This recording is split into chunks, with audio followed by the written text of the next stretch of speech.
आज हम बात कर रहे हैं भार्ब। भार्ब को हिंदी में कहते हैं क्रिया ना। क्रिया मतलब किसी काम को करना या बोध करना या किसी काम को होना पर बताता है। कहता है it shows action, position and state of being. मतलब कि जो किसी कार्य को करने या होने की बोध कराता है उसको हम वर्ब कहते हैं। और इसी आधार पर इसके टाइप्स, मुख्य रूप से दो टाइप को समझने की हम लोग को जरूरत है।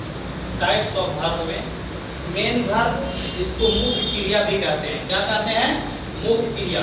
मतलब किसी वाक्य में किसी काम को करने को, मुख्य कार्य को करने का व्यक्ति जो उसमें बताएगा कि किसके द्वारा कार्य संपन्न हो रही, क्या वो मुख्य क्रिया। जैसे मैं पत्र लिखता हूँ, तो पत्र लिखना, लिखना जो हुआ वो मेरा मेन वर्ब है। और हूँ मेन वर्ब को सहायता करेगा, दोनों को होना जरूरी है, मेन वर्ब और हेल्पिंग वर्ब।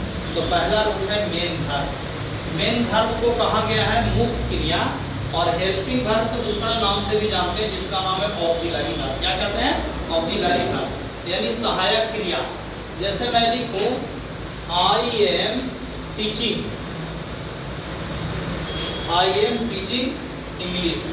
मैं अंग्रेजी पढ़ा रहा हूँ, और मैं बोले कि मैं अंग्रेजी पढ़ा रहा और उसके बाद हूँ छोड़ दूँ तो मजा लगेगा। तो देखो आई एम टीचिंग, ये टीच से भरा हुआ है। इसी में अभी आप लोगों को पढ़ाए थे V1 से लेकर V5 तक, सिखाए कि नहीं सिखाए? बताया ना टाइप्स ऑफ वर्ब फॉर्म। तो देखो teach, taught, taught, teaching, teach, यही होता है टीचर। तो ये टीचिंग ही मेरा मेन वर्ब हो गया। और मदद कौन कर रहा है? मैंने बी में अभी आपको पढ़ाया था, टीच, एम, आर, वाज, वर और सैन भी पढ़ाया था ना अभी।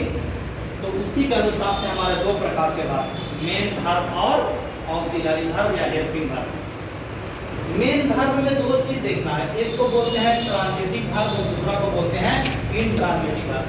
हिंदी में कहते हैं सकर्मक क्रिया। क्या कहते हैं? सकर्मक क्रिया। और इंग्लिश में कहते हैं आकर्मक क्रिया। दोनों का देखो, सकर्मक क्रिया और आकर्मक क्रिया। सकर्मक क्रिया में क्या होता है कि ऑब्जेक्ट की प्रधानता होती है। मैं पूछूंगा कि वह आम खाता है, तो कोई खाने की वस्तु। चलो थोड़ा पैसिव वॉइस में, एक्टिव और पैसिव में मैंने बताया तो वहाँ ऑब्जेक्ट होना चाहिए। मैं आम खाता हूँ, क्या खाने वाला है? आम। और मैं बोल दिया मैं सोता हूँ, सोने वाला कोई चीज़ है क्या? जहाँ फीलिंग्स, इमोशंस मिलेंगे वो इंट्रांजिटिव वर्ब होगा, और जहाँ कोई ऑब्जेक्ट मिलेगा उसको क्या कहेंगे? Transitive verb. क्लियर है? मेन वर्ब दो रूपों में, ट्रांजिटिव और इंट्रांजिटिव। जब ट्रांजिटिव वर्ब होगा तो पैसिव वॉइस बनेगा, और इंट्रांजिटिव वर्ब होगा तो पैसिव वॉइस नहीं बनेगा। जैसे सी इट्स ए मैंगो, क्या खा रही है? आम। तो ये mango is eaten bye her, object मिला, ऑब्जेक्ट को क्या कहते हैं? ट्रांजिटिव वर्ब के रूप में। अगर वो ऑब्जेक्ट रहेगा तभी वो ट्रांजिटिव वर्ब पर हमारा काम होगा। बोले वह हंसती है, क्या करती है? हंसती है। क्या हंसती है? हंसने वाला कोई वस्तु है क्या? फीलिंग है, उसका पैसिव वॉइस हमारा नहीं बनेगा। क्लियर है? मेन वर्ब क्लियर हो गया। किसी वाक्य में मेन वर्ब का रोल होता है सारा कार्य को संपादित करना। दूसरा वाला है हेल्पिंग वर्ब, सहायक क्रिया। मुख्य क्रिया को मदद करने वाले क्रिया क्या कहलाते हैं? सहायक क्रिया। और सहायक क्रिया हमारा हेल्पिंग वर्ब कहलाता है। क्या कहलाता है?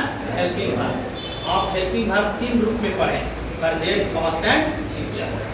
जैसे इज, एम, आर, हैव है प्रेजेंट में पढ़ें, वाज, वर, हैड किसमें पढ़ें? पास्ट में, और शैल, विल या शैल हैव, विल हैव किसमें पढ़ें? फ्यूचर में।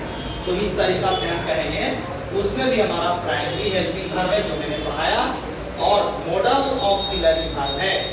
मॉडल वर्ब जो पढ़ते हैं ना, can, may, might, should, would, shall, will, ये हमारे मॉडल वर्ब ही है। तो मॉडल वर्ब के रूप में भी कहते हैं। Overall we can say that the verb shows action, possession and being of state is further division into main two types, main verb, helping verb, oblique auxiliary verb. With both the condition of verb play important role in the creation of sentence. How it can be used depends upon main verb and auxiliary verb. Clear?